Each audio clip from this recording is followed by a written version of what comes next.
Hey, Jeff. Yeah. Got the hamper made up for the party. You want to see it? I reckon so.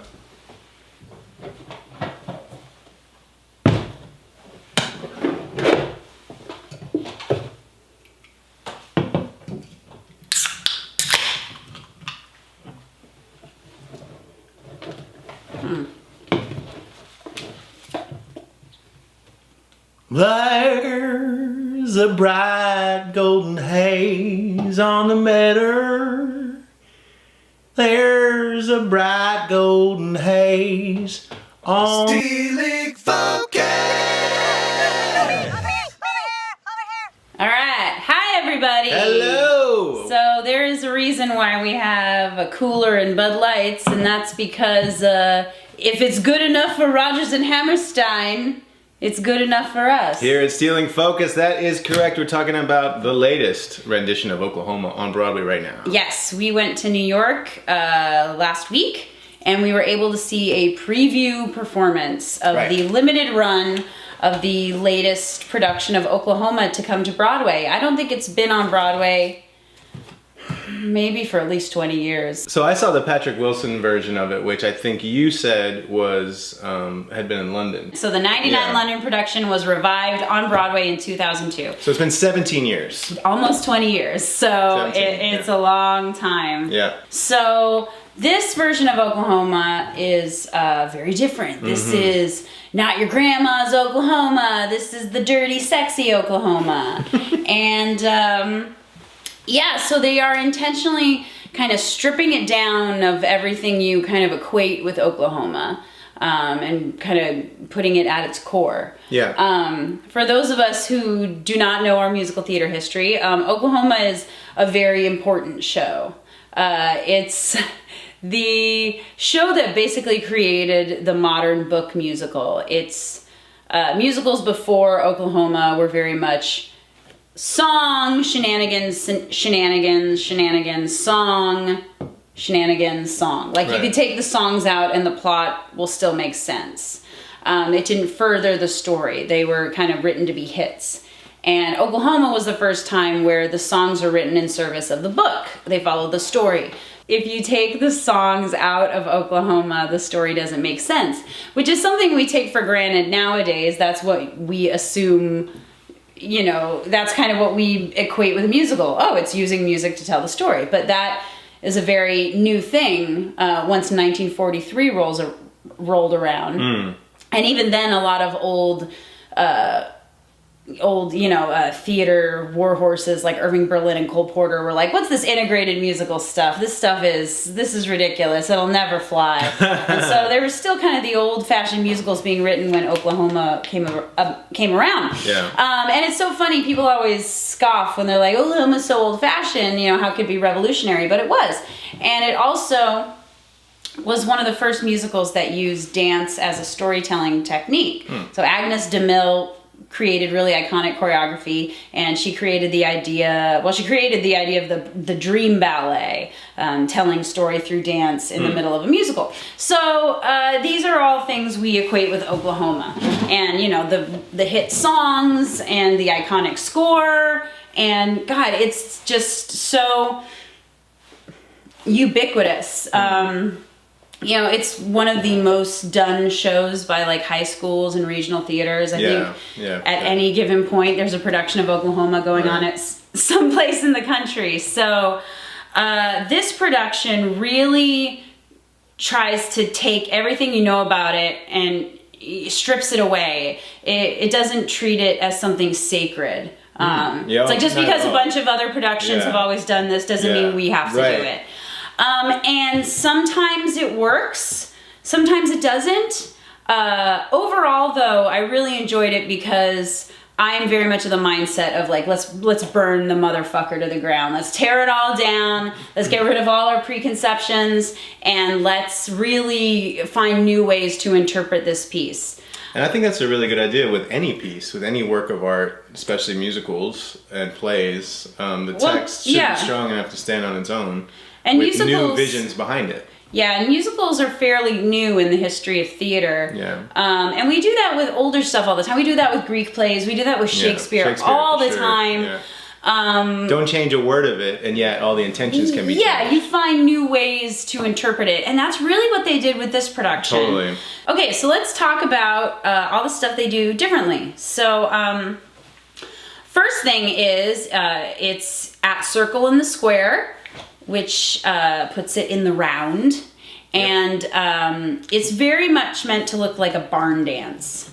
It looks like you're inside of a barn, really. And It's funny, I took pictures before the show and I sent them, I posted a couple of them, and I had a few people like on Twitter go, "Oh, it looks like a gym." Yeah, it totally looked like a college production. Except the thing is, if you were there up close, it didn't look like a gym. It looked like it wasn't shiny enough to be a gym. It was like they had just drilled these things up, zoop, zoop, and then, just wood. Yeah, just wood everywhere. Wood. And there were gun racks all over the place.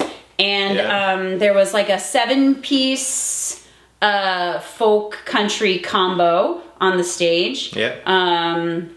You had your typical instruments, you had the guitar and banjo and the upright bass, but they also had the lap steel, the pedal steel, and a mandolin. So it was country all the way. I there might have been a keyboard, but I don't know. I don't know if there was. I think it might have been full on country. The ensemble was really stripped down. There were 4 girls in the show, 4 female roles in the show. Oh, yeah.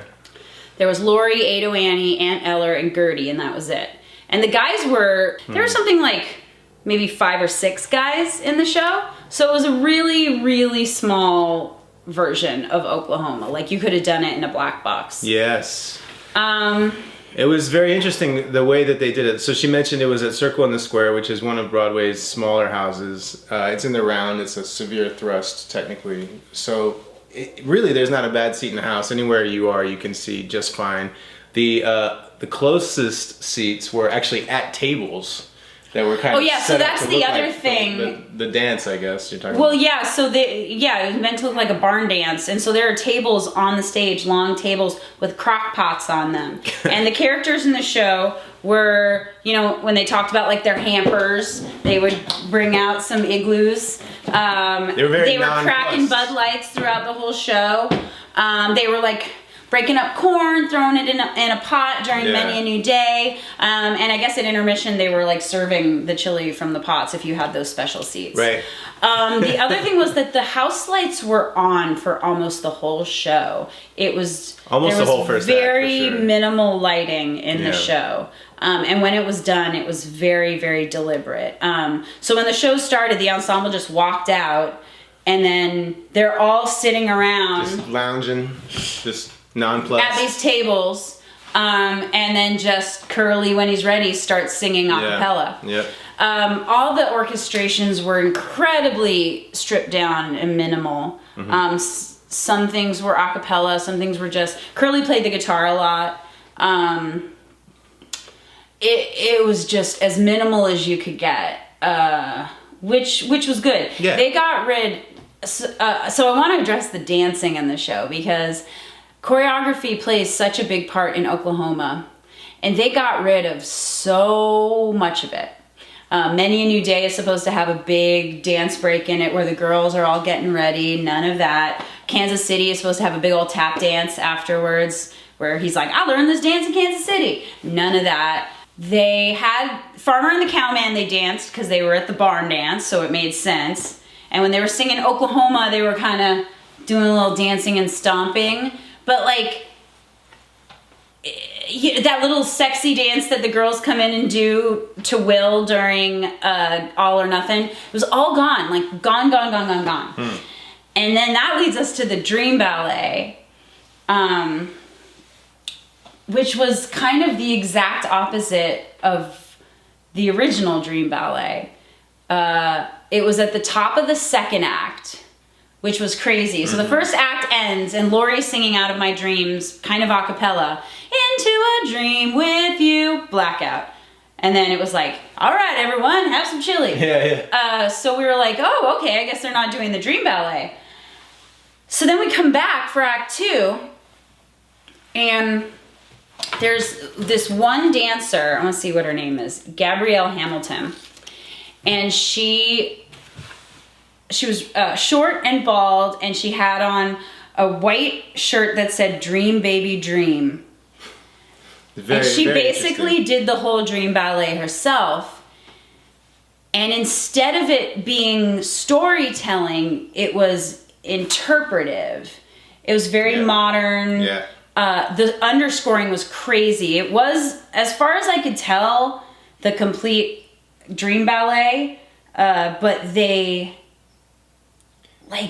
have made it really dissonant at times. They augmented it. It was very and sped it up at times. Like made it really dark and weird. It was and disturbing. Then sometimes it was really recognizable. The one thing I did notice is that they had her do the Agnes DeMille cowboy move. It's very iconic. It's like this, like you're riding a horse and you're kind of going from side to side and traveling the stage. And I'm curious if they did that as an homage or if it's because you have to do some Agnes DeMille choreography. It does the bare minimum. Well, maybe it's both. Maybe it's a little bit of both. Yeah. But it was a really, really interesting interpretive dance, like you said, that really the audience could just take whatever they got from it.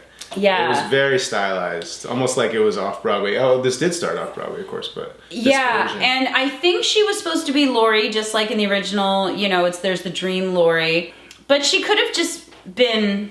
She could have been anyone. I mean, like it was so up for grabs. I mean, I think she's Laurie. She was there were some actors who came out during it who she kind of had moments with, but Laurie was the one I think. Yeah. She interacted with the most. There. What did you think of the Dream Ballet? So yeah, it was at the top of Act 2. It was very interesting. I'm not nearly as familiar with the show as you are, but it seemed to me like total interpretive dance. Like I was at, I was in college and I was watching some of my friends like just. Yeah, but what did you think of it? It was disturbing. It was there was parts of it that seemed joyful. There were parts of it that just seemed like when the music got augmented and kind of sounded demented a little bit. Like she got kind of frantic. There was a lot of frantic movement, and it was clearly like sort of the struggle going on inside of her. You could say. Yeah, I mean, and that's what the ballet originally is, kind of her torn between Judd and Curly, and kind of seeing. This felt like more of a societal thing, like struggling against. Maybe it's just what I got from it, but it seemed like struggling against. I don't know, like the people that run the world, It felt kind of like that to me, like an outcast or someone trying to survive in this world who doesn't feel like they belong, maybe. Something like that. So, so that was really interesting. They really play up the love triangle element, the Judd, Curly, Laurie, and depending on the production of Oklahoma, I guess it depends, because in the movie, for example, I don't think there's a single moment where she's like turned on by Judd. Like she's afraid of him the whole time. But then, in the later revivals, they kind of hint that maybe there's something about him, but he's still always just this big, like beefy kind of, he looks like he could throw you around kind of guy. Big dumb, like, you too good for me, Laurie, kind of guy. Yeah. And this production goes completely the opposite. Like, for lack of a better comparison, they go very, like, Kylo Ren with him. Yeah, he's very, like, emo, like, but, like, I wouldn't outcast. even say emo. He's like... He's like those edgelord boys on Twitter who are mad that ladies are in Star Wars, He was like skinny and like fair-haired, like sandy brown hair, and it was like, long. Just like he almost looked like Aaron Tveit, I thought. What was his name? So, and he was good, but like it was a totally different kind of Judd than than I've seen before. Patrick Vale is his name. And they did some really interesting things with cameras. There was we had a couple of scenes that were completely in blackout, which was really not just like dim lighting, like black, like a radio pitch play. Black. You're listening to a radio play. All of a sudden, you're just like, well, my eyes are closed. Yeah, and then it was a extreme close up on his face that was being projected on the wall. Yeah, so this was during the Poor Judd is Dead scene. And they start the song. They do the whole scene in pitch black. Yeah. It's like you could hang yourself. It'd be easy falling off a log or a chair. And then they start singing Poor Judd is Dead. And the lights come up kind of at the end so you can see. So they're seated like this, like that, really close to each other. Yeah. And there's a camera. There's a guy with a camera like on Judd's face. It's like extreme and it's projected on the wall behind them. Yeah. So during Poor Judd is Dead, Curly's singing it and Judd's responding, but like you could see like Judd crying and getting all emotional. Yeah. The lights come up and they continue the scene. And there's a lot of tension there. Yeah. And it's so funny, just as an aside, all these scenes that usually take a lot longer, in this version, they are like boom, boom, boom, boom, boom. Because they cut out these dances. And somebody cracks a Bud Light and they walk somewhere else and then another scene starts. It's like they're all just standing around. They're all sitting around. But even the Poor Judd is Dead scene, there's this dialogue before the song starts, and usually it's like I say a line and then Judd looks at Curly and then Curly looks at him and then they react. And because it was in the pitch black, it was like, you could kill yourself. I could what? You could kill yourself. It'd be easy as follow. Yeah. It was so quick. It was clipping along. So, the whole thing was clipping along, like you said. So then in the second act, when they're doing the auction for Laurie's hamper, and Curly gets her, and then she dances off with Judd for a moment, and then there's this scene where Judd, usually they have this thing where he gets kind of handsy with her, and she's always like, stop it, Judd, again. And then he's like screaming in her face, and and then Laurie's like, get Curly, she's freaking out. So in this version, it goes black again. This time there's twinkle lights above because the barn dance lights are above, but you still can't see anything. And they have stage mics on, like standing mics on the stage, and so I think they get them for certain moments. So they get it, and it's pitch black, and they're talking into the mic, and it's like, what are we doing? Yeah. I just wanted to get away from the group for a minute. And it's like they have a couple lines, and then you hear them really loudly kissing. It's like kiss, kiss, and then belt buckle. And then lights start coming up red, and Laurie's on the fucking other side of the room.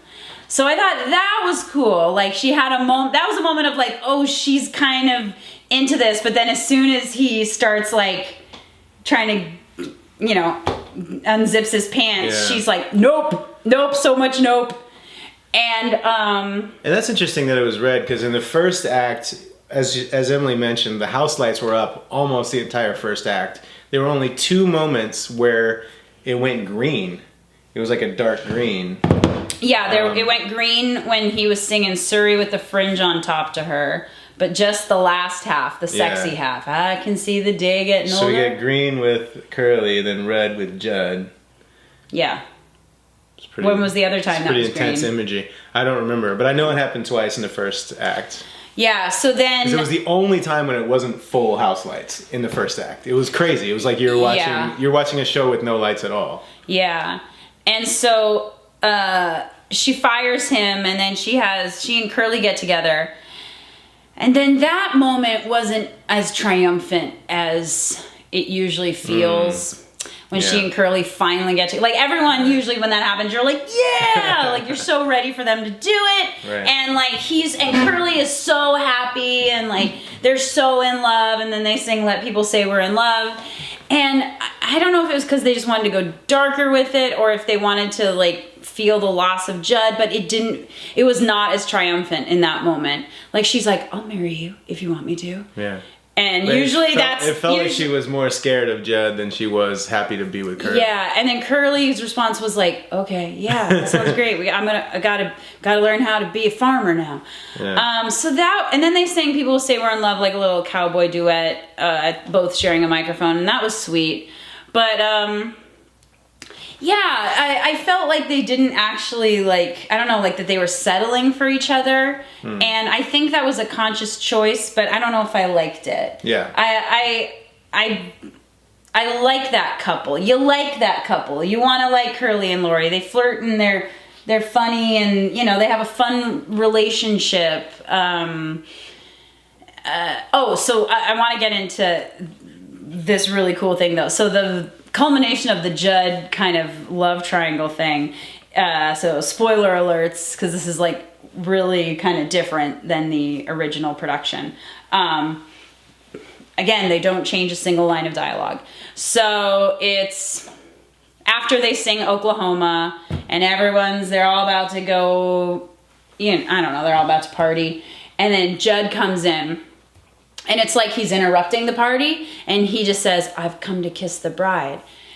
And usually in other productions, he comes in and he's like, "I've come to kiss the bride, I want to get her." And they have like a big old fight, and then he falls on his knife.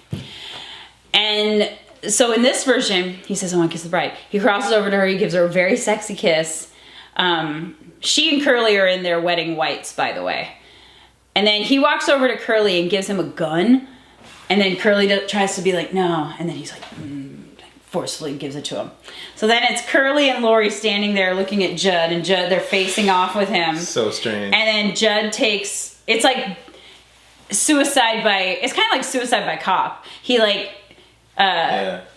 he gives him the gun, and then he stands there and takes one step to him and then Curly shoots him. But they do this effect where it's on the stage. I saw it's like something shoots up from the stage, and blood splatters on Lori and Curly. Both white. They're wearing complete white. Now they're spattered with the blood. So then the scene afterwards, where it's like, let's have a fun little trial before they go off on their honeymoon in the living room, and they're all like, "He fell on his knife. It's okay. Come on, you wouldn't do this to this boy." But in this production, it was like, you saw it. He fell on his knife. Didn't you see that, Cordelia? Well, come on. What are we going to do to the boy on his wedding night? Yeah. Well, you all saw it. We're all witness. It was very much like we're covering up a murder here. And let's all make sure we're on the same page. Yeah. And don't you dare, we got the judge right here, so don't you dare, like, try to send Curly away. So that was really interesting. Again, no dialogue changed, just intentions changed. Yeah, the direction, the intention is completely changed. And subtext. So that was interesting. Yeah. There wasn't, like, just in general in the show, there's a lot of intensity. There's a lot of intense stomping where it feels angry. When they were doing Oklahoma, it was awesome. Really they were going to town. Yeah. And it was cool to be. It wasn't like joyful stomping though. It was passion, like letting it out. Anger. Yeah, it was frustration. like primal. Yeah, it felt primal, absolutely. Similar to like the Dream Ballet at the beginning of Act 2. Yeah. I'm not sure like what was going on, at least subtextually, but what I took from it was. Well, Oklahoma was I think it's the middle of the Dust Bowl, right? Yeah. It felt like, based on what we're going through right now as a country in the United States, it felt very much connected to that, at least from what I took from it, which I thought was cool. There was it was very intense and angry and I don't think it was angry. I think it was like primal. I think it was like how people dance in like a mosh pit or like at a rave. It felt like dancing your cares away. It felt like we're gonna stomp this shit out and we're gonna like have a fucking ball. But it wasn't like starting with a farmer with a brand new, like it wasn't like that kind of joyful. But it was really neat to see, again, to have the house lights up, because that's the number where you could really see everyone in the audience singing along. Because everyone knows that song. I mean, it's just, and it's fun to sing along to. Like, everyone in the crowd was kind of doing little, like, kind of going like this. Like, that was kind of cool. Ali Stroker played Ado Annie, which was cool. If you haven't heard of her, she's a Broadway actress who happens to be in a wheelchair.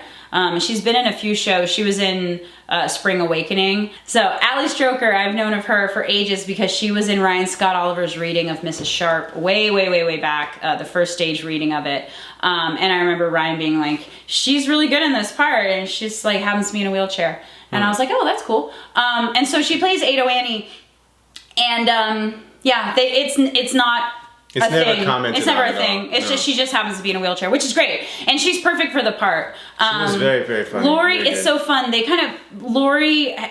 they go against type with Lori. Rebecca Jones is not like a Shirley Jones soprano. She's a person of color, and she's very much like a different kind of contemporary like rocky pop singer. Yeah. I mean, she could do legit as well, but it's not something that she's done before. Yeah, like not an obvious choice for Lori, and she was very much like in her jeans and like her flannel and like she's been working. And then I feel like with Ado Annie, they went in a different way, because usually she's comedic musical theater belter, and she was that, but she had this kind of Dolly Parton thing going on with her voice. Oh, she had a lot of like yep kind of things, like saying like that kind of stuff, which made it sound a lot more country. She was like a little more like Trailer Trash than Working on the Farm. She had like little clips in her hair, and she was like just like the town floozy and a little pink shirt and cowboy boots. She was very cute. And then the curly was a lot more of that old 50s cowboy warbler. That there's a bright golden haze. Yeah, a lot of that. Surrey with a fringe. Like almost like he was gonna yodel any second. Totally. But I liked it. It was neat. That's what these singers would sound like in Oklahoma. Yeah. Mary Testa was Aunt Eller, which is great. Aunt Eller, Aunt Eller's usually this like very old woman with like a little bun and a little dress, and she's like, oh, come on. Mary Testa's like, I don't know, she's like 50s maybe, and she was just, she was just in like, she was dressed kind of like a cowboy mom, like at Chico's. She had like a denim dress with like a big chunky belt and like boots, but she was very like matter of fact. She was a great Aunt Eller. She was perfect in the part, but she was just kind of a little more like hearty and younger and not quite so like so that was cool. And I felt the rest of the guys were pretty standard, other than Judd and Curly. The Will was kind of like any Will Parker. He was good. The Ally Hackham was good. They didn't give him a goofy accent, which was nice. Yeah. He had some really funny parts. Yeah. Like, that character always does, though. And then like all the other characters are like in cowboy hats, or those like kind of cheap, kind of trucker-y hats. Yeah. And I liked that. It looked like what Oklahoma looks like now. Like what the people dress and look like there now. Not absolutely. like when Oklahoma's supposed to take place. No. Which I thought was neat. Yeah, it was very contemporary take on it, for sure. I think because of the let's make it dark element, there were a lot of parts that there are moments where I missed the heart of the show, I guess. Yep. And I understand that kind of had to be sacrificed. Yeah. To make it dark, but Aunt Eller has this speech at the end of at the end of the second act, when Lori's like, I can't believe this just happened on my wedding day, when Judd dies, and she gives this great speech to her where she's like, you got to be hardy, and it's this really inspiring speech, and it's usually this wonderful moment of connection, and it kind of sends Lori off at the end, and she's kind of like, okay, I can do it, and it was kind of just like Aunt Eller on one side going, you gotta do it. You gotta be hardy. You gotta. Everything is dead. You gotta. The hardest thing in this world is to live it. You gotta do this thing, Laura. You gotta do it. And it was kind of like. Yeah. I just wanted her to like hold her hand or something, and I felt that loss with Curly and Lori. Some of the transitions were weird because of the stripping down, because of the no music in between. There would kind of be a weird, awkward pause. But overall, I was never bored. I very much enjoyed it. I loved hearing these new interpretations of the songs. I loved hearing some of these lines in new ways. Mm-hmm. I could go on and on. I feel like every line was told in a new way. Like, as Emily was mentioning, direction, subtext, intention of lines, pauses, sarcasm was used, where you can take a line and not change it, but if you use sarcasm, you're saying the opposite of what the line is. Mary Testa's deadpan was pretty great. Yeah, and I mean, to me, I really, really enjoyed all of those changes. I felt like, why not? We've seen Oklahoma this done a certain way for years and years and years, since 43. And this is a very large departure from that, which is, I'm always down for that stuff. Mm-hmm. It's art. It should be evolving. and it can be reimagined in so many different ways. I had a little bit of a problem with the fact that the choice that they didn't use body mics, which you use in every Broadway house. Any big house really, anywhere, you have to have body mics for singers, especially when the band's on stage. And although this band was minimal, it was a minimal band and very like stripped down, as Emily mentioned, and very folksy. You could almost get away with it at times, but when they would need to, they would use the mics, the hand mics that were set up like it was a barn dance. Yeah, it had very much a barn dance feel. And there were just a few times when I was losing what people were saying because it was too hard to hear, especially when the music was going and they were talking but they weren't near a mic. So I had a little bit of problem with the sound design. And the lighting design, although I thought used effectively the stripped down house lights on for almost the entirety of the first act, full scenes in blackout like you're listening to a radio play. I thought that was very inventive and interesting. I sort of wish that it would have moved somewhere in the second act that kind of was a payoff for it. Yeah, I didn't feel the payoff. Sometimes I felt like there was no point to it. But I like the idea. I'm torn on it. Because the two times they used it were during Judd scenes. So it had a purpose. And in the scene with Poor Judd is Dead, for example, they're supposed to be in his dingy little shack. Right. And there's basically no set at all. It's just tables and chairs. That's it. No, you're meant to, they're supposed to be minimalist. You're meant to imagine it, right? I think it was just, I guess it was jarring, but I think that's what they were going for. Yeah. Yeah, it's hard. Full house lights on the whole time can be difficult. Yeah. So going back to this originated off Broadway last year. It wasn't even off Broadway. It was at Brooklyn St. Anne's Warehouse. Yeah. So at Bard College. So the director Daniel Fish had this intimate what says it for the 75th anniversary. Yeah, intimate, immersive style set in a community hall, just like you said, with chili and cornbread served to the audience at intermission. So that definitely came across. I guess getting that from the beginning, as I mentioned before, I feel like if the payoff had come and there were a little bit more connections made in the second act where the story gets more important and the character involvement or the character relationships I think evolve, that was it. I felt... If that could have been a little stronger in the second act, I would have liked it better. I felt like Ado, Annie, and Will were pretty solid. Yeah. I felt their connections, and I felt the fun love triangle on that front with Allie Hackham. There was something missing with Lori and Curly, and that really sucks because they're supposed to be the heart of the show. That being said, I do like what they did with Judd. I think there's a way... It's almost creepier, scarier, the way that he played it than the typical big, lumbering guy. That's what's scary now, though. He looked like the kind of guy who would shoot up a school. He really did. Yeah. And that's what's scary to us now and frightening. And the fact that he was kind of sexy, makes it even more scary. So I think that was good. I really like the arrangements and with the music, with the orchestra. I can't wait to listen to them again. I hope they make a recording. Yeah, it says new music arrangements by Daniel Kluger. So this version of Oklahoma is going till September 1st.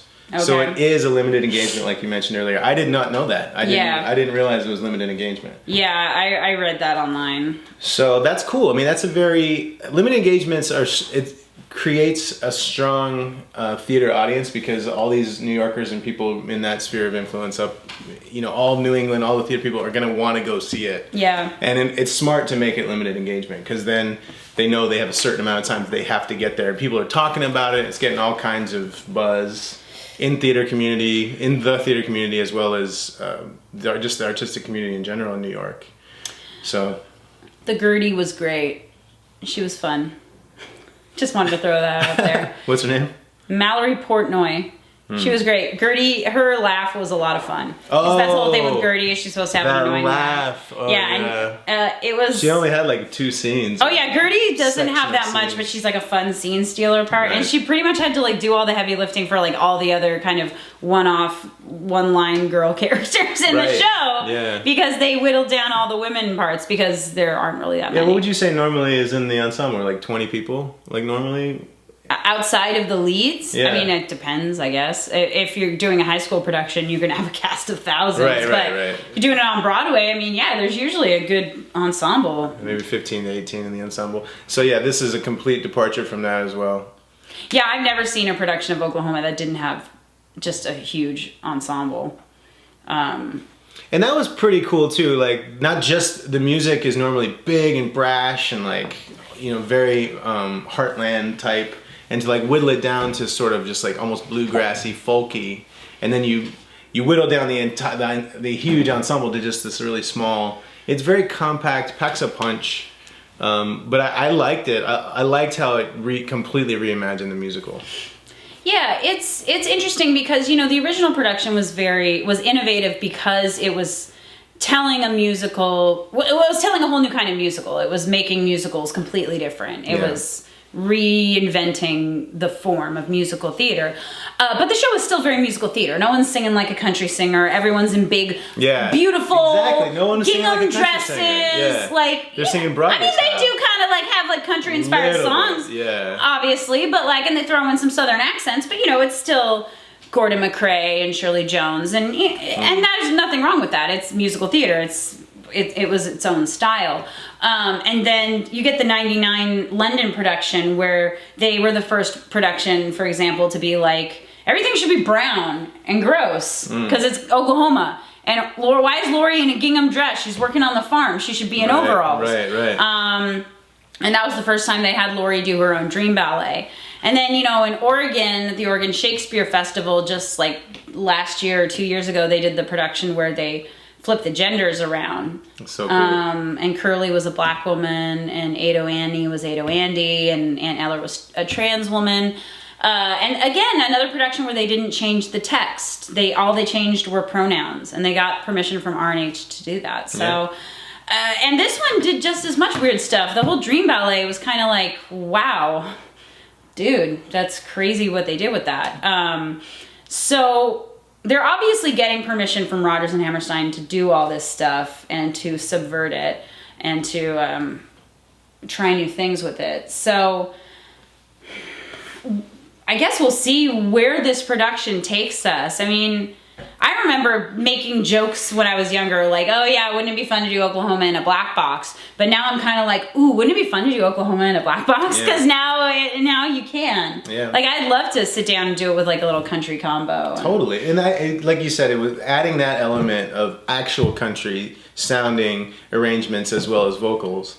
Like, was a big change, at least for me. And I really like that. And as far as, you know, the touring possibility, it's hard to see because it's such a specific space. I don't think they're gonna, because the Circle in the Square is a very specific space. Supposed to be a limited run in any case. Right. So, yeah, I don't know. In terms of being able to see it if you're not in New York, I guess that's tough, right? Just listen to us It's not going to come on the tour circuit because all these are proscenium stages. It wouldn't work. The only way that this production works is it's designed specifically to be in a very intimate space, like the Public or like St. Anne's Warehouse or Circle in the Square. So when you get the cast album, you can just watch our review and imagine all of this You can just turn the lights out and listen to it all as if the whole thing is done in the dark. But so if you're going to be in New York anytime through September, I guess. September 1st. I highly recommend you check this out. Yep. If you're one of those people who's like, in Oklahoma, I recommend you give it a try. You might see it from a new perspective. You might watch it and go, oh, I never knew that was actually funny, or I had forgotten about this, or XYZ. And if you have never seen Oklahoma, it would be an interesting first time to see it. I don't quite know what that would be like. I mean, it felt that way. If it would ruin you, or if you would hate the show, or it felt that way for me because I saw the Patrick Wilson version in 2002, so that was so long ago That's the only time I've ever seen the show, so it's been a long time. There's tons of stuff I didn't remember, of course. I've never done the show. So I felt in a certain way that I was coming to it pretty fresh. It's crazy. But if you haven't seen it, all the better. You know, check this version out. Yeah. So go check it out. Oklahoma is okay.